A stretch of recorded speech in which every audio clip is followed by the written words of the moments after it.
Ongea tulete amani katika pande hii ya mpaka. Your Excellencies, our governors from both sides, our county commissioners and all protocol observed. Kwa majina naitwa Beatrice Makwae, MCA wa Bombaba Borabu ambapo Kiango Market imejengwa.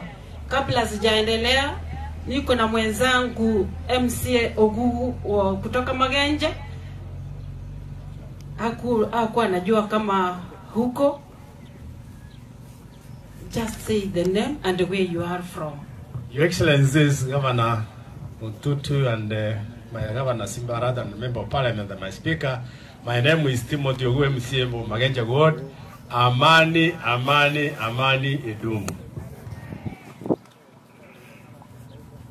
Any other MCA who is here?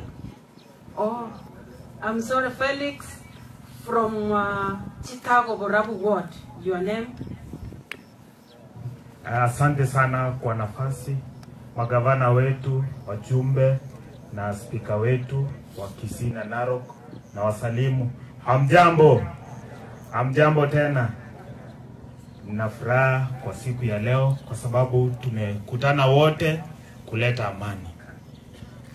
Tunaomba tuwe na amani, tusikilizane kama dada na ndugu wamoja.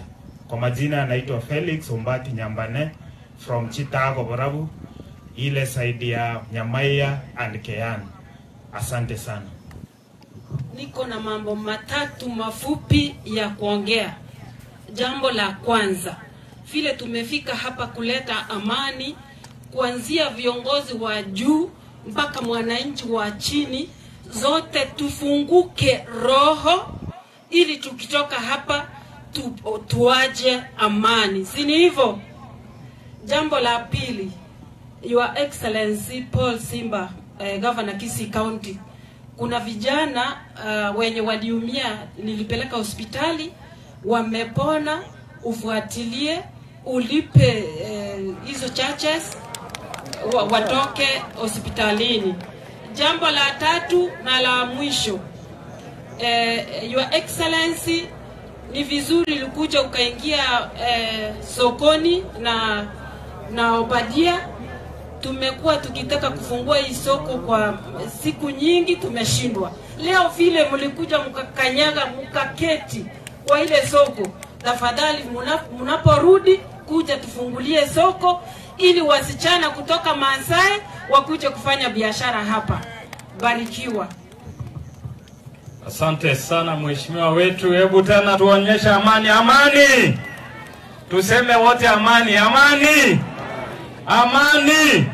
Wacha nichukue nafasi hii kumuita mheshimiwa Yamboi akuja aseme neno la amani. Asante sana mheshimiwa Speaker. Waheshimiwa magavana wote wawili wa Narok na wa Kisii, security team ikiongozwa na wote wawili commissioner kutoka Narok na Kisii,